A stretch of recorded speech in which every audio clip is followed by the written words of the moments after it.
بسم الله الرحمن الرحيم الحمد لله رب العالمين والصلاة والسلام على رسول الله وعلى آله وصحبه أجمعين اللهم صل على محمد وعلى آل محمد كما صليت على إبراهيم وعلى آل إبراهيم إنك حميد مجيد اللهم بارك على محمد وعلى آل محمد كما باركت على إبراهيم وعلى آل إبراهيم إنك حميد مجيد ربنا آتنا في الدنيا حسنة وفي الآخرة حسنة وقنا عذاب النار اللهم آمين يا رب العالمين أما بعد أتوليزا تشيكين يوري أبارومي باميا نيكو مونماميا كميا السلام عليكم ورحمة الله وبركاته الحمد لله رب العالمين وزا جنرو جيجمي ميرومورو الله إشمي أيا لوندوغو پانزي موي ميوچوي موي سانشاو سيمان كانكوي تنچو كوكي سوباي نومورو تيزي شنزي رومورو دباري رو أشين العبادة كاو كوكي مكانداي رومورو دباري رو الله إشمي آچيمون ربنا جيزو بيوشنغو وزا يوسوباري الحمد لله رب العالمين إيشمي مهاجنا رو إيشمي جيزو رو إيشمي يوچه رو مچنجاو ديني جنرو سلبي رو الله إشمي تادنا رو إسلام دانا رو يتوريا چيكا أبدي بشدو حديث رو جنرو سلبي رو ليلا كون ياشي جابي أماري الحمد لله رب العالمين رو ديني جنرو دودوغو سلبي رو ليلا رو من حديث جانغا رو الأربعون في التوحيد من صحيح البخاري ومسلم بخاري مسلم جامع بخاري مسلم جامع كونو تيميا دارو توحيد نپده دو حديث رو ليزه رو ديني جنرو سلبي رو ليلا رو من حديث رو غارو حديث رو امازي نمبالي حديث رو نمبالي ميا شباري دي حديث رو ما دمانو صلى الله عليه وسلم اگا جنرو کو با اچاو يا نپده بي رو پنچارو مدهاد لے سلوشين توحيد تيادي توحيد الله شمع تباري وكاو گمو پیوچين الله شمع تباري دالين پانزين شين پیرو موجاون چويموي سيمان كانكوي تنچو کوگه صوبای نومورو تيزي شنزي رومورو يا علونگو تيزي شنزي رومورو اشيني الله شمع تباري دالين پیجاو الله شمع دالين بي زونو ناما رو ميا كوندگو رو مياပိုင်ဆိုင်တော်မူသောအရှင်ဖြစ်ကြောင်းအလ္လာဟ်ရှမြတ်တပါးဒီတာလင်ခါကိုကူးကွယ်ခံတဲ့တော်မူကြောင်းကိုယုံကြည်ခြင်းဒီတောဝဟီဒ်တရားလို့ခေါ်ပါတယ်။ဤတောဝဟီဒ်တရားဒီဒါလင်ဂျန်နတ်ဥယျာဉ်ဘုံနန်းတို့ရောက်ရှိစေတဲ့အဓိကအခြေခံအကြောင်းရင်းတစ်ခုဖြစ်တဲ့အခြေခံတရားဖြစ်တဲ့ဆိုတဲ့အကြောင်းနဲ့ပတ်သက်ပြီးဒီဟာဒီသ်တော်မှာကျွန်တော်တို့ကိုတမန်တော်မြတ်ဆလ္လာလာဟူအလိုင်ဟီဝါဆလမ်ကမိန့်ကြားတော်မူထားခြင်းဖြစ်ပါတယ်။အလ်ဟမ်ဒူလ illah အဲ့တော့ဒီနေ့ကျွန်တော်တို့ဒီဟာဒီသ်တော်ကိုစတင်ပြီးတော့ကျွန်တော်တို့မလေးလာမိအလင်းနော်ကျွန်တော်တို့ဘာကြောင့်ဟာဒီသ်တော်ကိုလေးလာသလဲဟာဒီသ်တော်ကိုလေးလာခြင်းရဲ့ရည်ရွယ်ချက်နဲ့အရေးကြီးပုံကိုကျွန်တော်တို့သိရှိဖို့လိုအပ်ပါတယ်ဘာကြောင့်ကျွန်တော်တို့ကဟာဒီသ်တော်ကိုလေးလာရတယ်ဘာကြောင့်ဟာဒီသ်တော်ကိုယုံကြည်ရတယ်လဲဘာကြောင့်ဟာဒီသ်တော်ကိုလိုက်နာကျင့်သုံးရတယ်လဲဆိုတာနဲ့ပတ်သက်ပြီးကျွန်တော်တို့သိရှိနိုင်ဖို့ရအတွက်ကုရ်အာန်ကျမ်းတော်မြတ်မှာဆူရတ်လ်ဟာရှရီปีนินดังกันนะเนาะกันนะแบบ59မြောက်ရဲ့အမိန့်တော်ခွန်ရဲ့အဆုံးပိုင်းမှာကျွန်တော်ကြည့်ကြရအောင်ဆူရတ်လ်ဟာရှရီအမိန့်တော်ခွန်ရဲ့အဆုံးပိုင်းမှာအလ္လာဟ်ရှမြတ်ကကျွန်တော်ကိုဤကဲ့သို့မိန့်ကြားတော်မူထားပါတယ်အူဇူဘီလာဟီမီနရှ်ရှိฏာနီရ်ဂျီမ်ဝမာအာတာကုမ်ရဆူလ်ဖခူဇူထို့ပြင်နဲ့တမန်တော်မုဟမ္မဒ်ဆလ္လာလာဟူအလိုင်ဟီဝါဆလမ်ကအတင်းတို့ကိုပေးတော့ရာကိုအတင်းတို့ယူကြအတင်းကိုပေးတဲ့ရာအတင်းတို့ကိုမိန်ပေးတဲ့ရာအတင်းတို့ယူကြလိုက်နာကျင့်သုံးကြဝမနဟကုမ်အန်ဟူဖန်တဟူအတင်းတို့ကိုတမန်တော်တားမိတဲ့အရာကိုအတင်းတို့ဖန်တဟူရှောင်ကျင်ကြဟောဤကဲ့သို့ဒီလင်းအလ္လာဟ်ရှမြတ်ကမိန်ကြတော်မူထားတယ်အလ္လာဟ်ရှမြတ်ကတမန်တော်အမိန်ပေးတာကိုနာခံကြတမန်တော်တားမိတာတွေကိုရှောင်ကျင်ကြဤကဲ့သို့မိန့်ကြားတော်မူထားသည့်အတွက်ကျွန်တော်တို့ဒီဟာဒီတော်ကိုလေ့လာရခြင်းဖြစ်ပါတယ်အဲ့တော့ကောင်းပြီကျွန်တော်တို့ဒီနေ့ဟာဒီတော်နံပါတ်စဉ်နံပါတ်4ကိုဥစွာကျွန်တော်3ချိန်တုန်းကဖတ်ယူကြရအောင် Bismillahir Rahmanir Rahim عن أبي هريرة رضي الله عنه أن أعرابيا أتى النبي صلى الله عليه وسلم فقال دلني على عمل إذا عملته دخلت الجنة قال تعبد الله لا تشرك به شيئا وتقيم الصلاة المكتوبة وتؤتي الزكاة المفروضة وتصوم رمضان قال والذي نفسي بيده لا أزيد على هذا فلما ولى قال النبي صلى الله عليه وسلم من سره أن ينظر إلى رجل من أهل الجنة فلينظر إلى هذا أخرجه البخاري ومسلم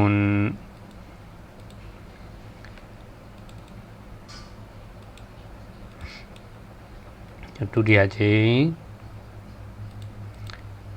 ကြိမ်ဆက်ဖတ်ရအောင်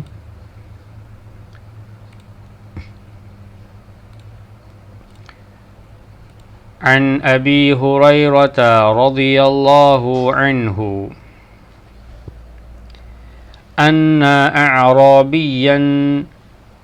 أتى النبي صلى الله عليه وسلم فقال دلني على عمل إذا عملته دخلت الجنة قال تعبد الله لا تشرك به شيئا وتقيم الصلاة المكتوبة وتؤتي الزكاة المفروضة وتصوم رمضان قال والذي نفسي بيده لا أزيد على هذا فلما ولى قال النبي صلى الله عليه وسلم من سره أن ينظر إلى رجل من أهل الجنة فلينظر إلى هذا أخرجه البخاري ومسلم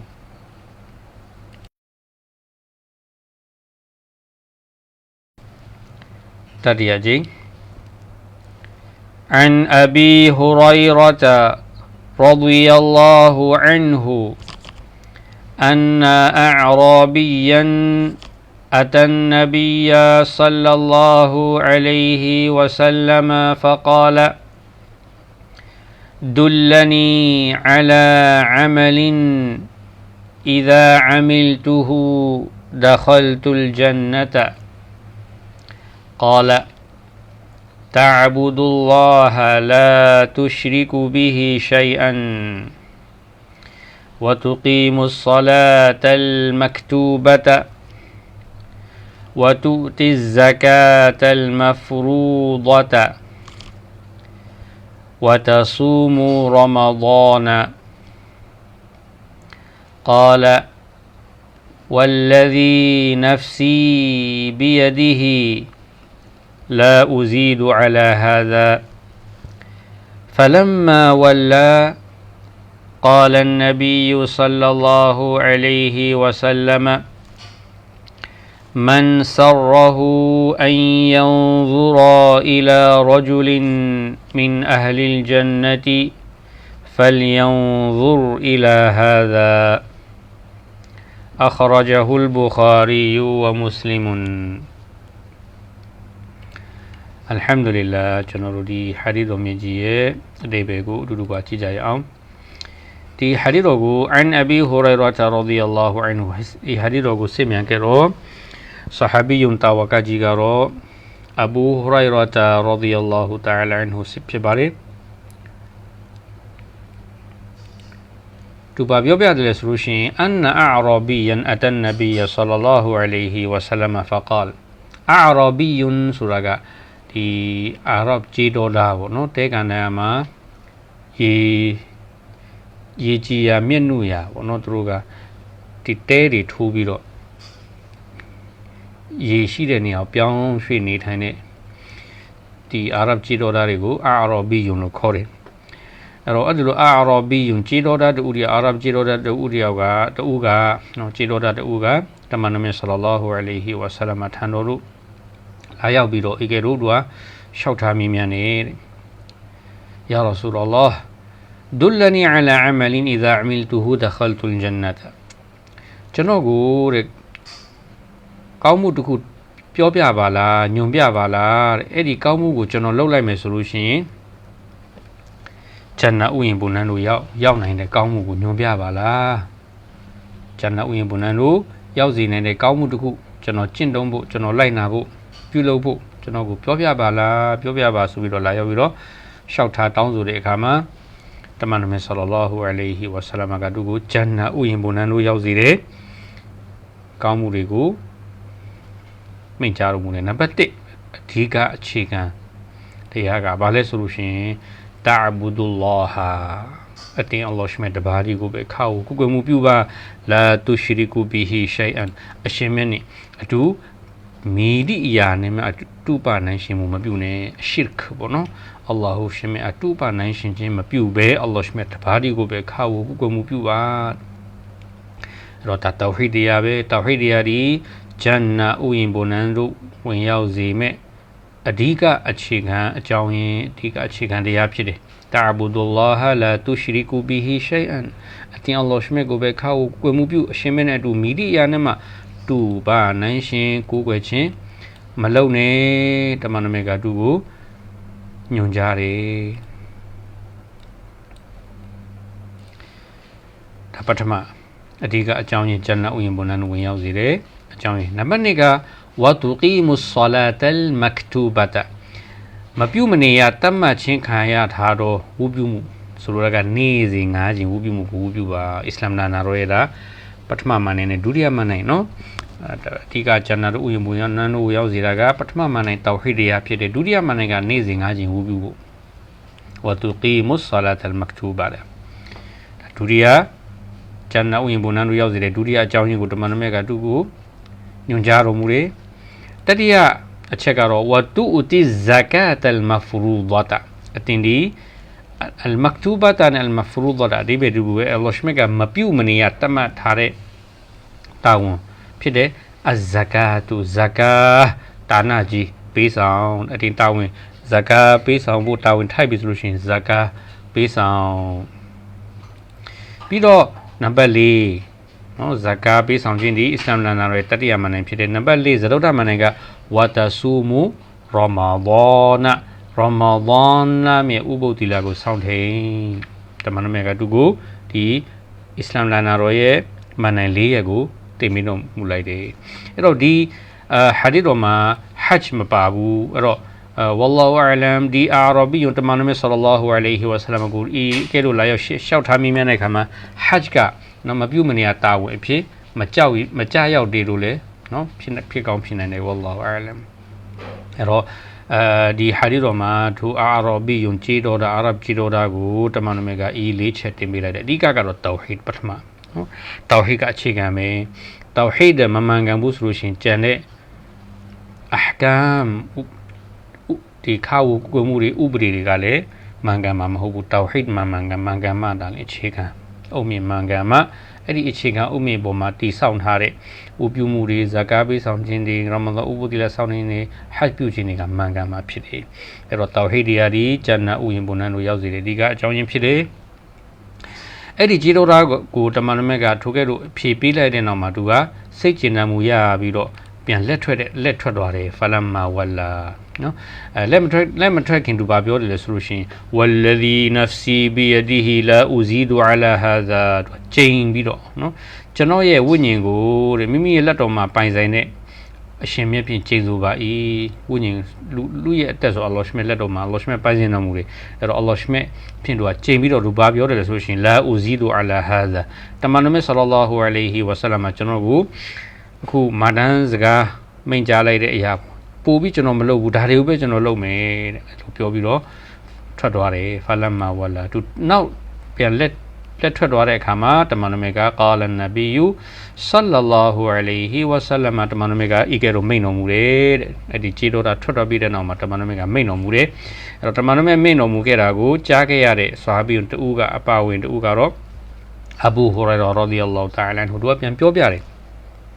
အဲ့ဒီကြေတော်တာလက်ထွက်ပြီးတဲ့နောက်မှာတမန်တော်မြတ်ဗာမိန့်တော်မူလဲဆိုလို့ရှိရင်မန်ဆရဟူအန်ယန်ဇူရာအီလာရဂျူလီမင်အဟ်လ်ဂျန်နာဂျန်နာဥယျာဉ်ဘုံနာမှာအမျိုးသားတယောက်ကိုဘယ်သူကြည့်ရှင်တယ်လဲမြင်ရှင်တယ်လားတဲ့ဖလီယန်ဇူအီလာဟာဇာဒီလိုပဲကြည့်လိုက်ဆိုလိုတာက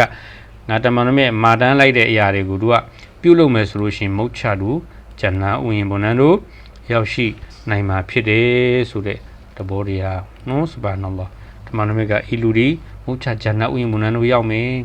من سره أن ينظر إلى رجل من أهل الجنة فلينظر إلى هذا မိသူဒီဂျန်နာဥယျာဉ်ဘုံနာနဲ့မှအမျိုးသားကိုမြင်ရှင်လာဒီလိုပဲကြည်လိုက်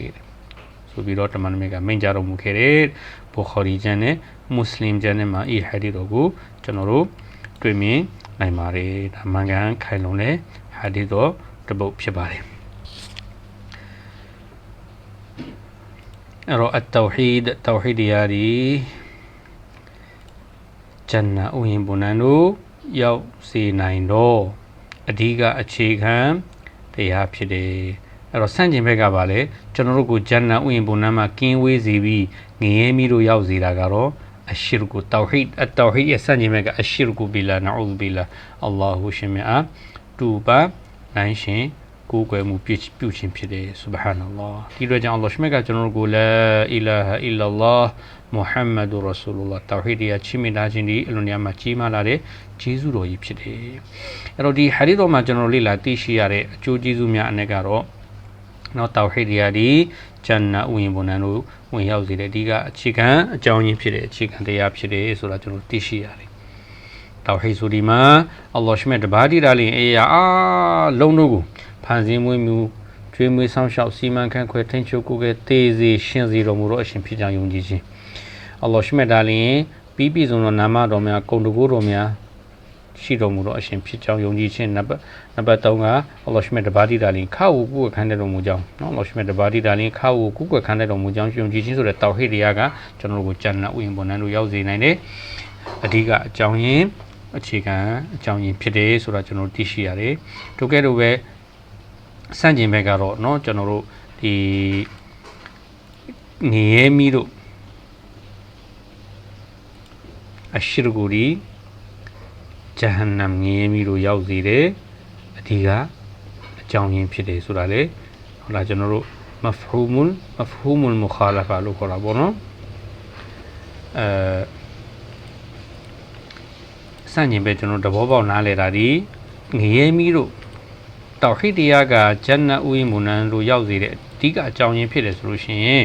ဂျဟန်နမ်ငရဲမီတို့ရောက်စေတဲ့အကြောင်းရင်းဒီအဓိကအကြောင်းရင်းအကြောင်းတရားကဘာလဲဆိုလို့ရှိရင်အရှရ်ကူဘီလာဟီပေါ့နော်အလ္လာဟ်ရှမြတ်အတူပါနိုင်ရှင်ကိုယ်ွယ်မှုပြုရှင်မယ်နာအူဇ်ဘီလာတခါကျွန်တော်တို့ဒီဟာဒီတော်မှာသိရှိရဒီမှာအလ္လာဟ်ရှမြတ်အမိန်ပေးတော်မူထားတော့မပြုမနေရတာဝန်ဝတ္တရားတွေနော်ငါလာအီလာဟ်အီလာလ္လာဟ်မုဟမ္မဒ်ရဆူလ္လာဟ်ယုံကြည်တဲ့၅ကျင်နေ့စဉ်၅ကျင်ဝတ်ပြုခြင်းကိုလည်းတာဝန်ကြည်တယ်ဇကာတ်တာဝန်ထိုင်လည်းတာဝန်ကြည်တယ်ဟာလာကျွန်တော်ရမဒန်ဥပူဒီလာဟတ်တာဝန်ကြည်တယ်ဒီမပြုမနေရတာဝန်အစ္စလာမ်ရဲ့မာနညီငါရဲ့တာဝန်ကြည်တယ်ဆိုလို့ရှိရင်မုတ်ချဂျန်နာတို့ဥယျာဉ်ဘုံနာတို့ရောက်မယ်ဆိုတာကျွန်တော်သတင်းကောင်းသိရှိရတယ်နော်အဲ့တော့ဒီဟာဒီတော်ကိုကြည်ခြင်းအပြင်နော်ဒီမပြုမနေရအစ္စလာမ်တရားဒီအခြေခံအစ္စလာမ်လာနာရဲ့မန်နိုင်9ရောက်ပဲလောက်ရမယ်ဆွန်နာတွေလောက်စရာမလိုဘူးဆိုတော့ဆိုလိုတာမဟုတ်ဘူးเนาะအဲ့တော့ဒီအစ္စလာမ်နိုင်ငံကြီးမပြုတ်မနေရတာဝန်တွေအလ္လာဟ်ရှမြတ်ကမပြုတ်မနေရတာဝန်အဖြစ်တတ်မှတ်ပြဋ္ဌာန်းတော်မူထားတဲ့အစ္စလာမ်နိုင်ငံရဲ့အားလုံးကိုတာဝန်ကျေပြိုတဲ့အပြင်းကိုเนาะ sunnah Abu Kamuri Gule, Pulo Huyaro, Islam Yaroga, Taitu, Nuzur Habari. The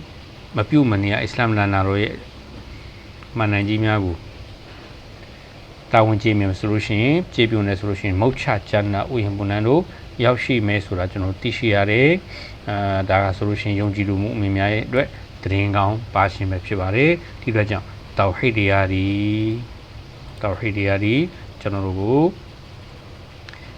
Niemima, King Wizard, Jowney, Tiga Jowney Pibi, Janna, no, Jahan Yemima, King Wizard, Janna, Uyambunano, Uyazire. Tiga Jowney, Pibare, Suragu, General Hadidomima, Lila Tishiabare, Wallahu, Subhanahu, wa ta'ala a'lam. وصلى اللهم على رسولنا محمد وعلى آله وصحبه أجمعين والحمد لله رب العالمين سبحانك اللهم وبحمدك أشهد أن لا إله إلا أنت أستغفرك وأتوب إليك السلام عليكم ورحمة الله وبركاته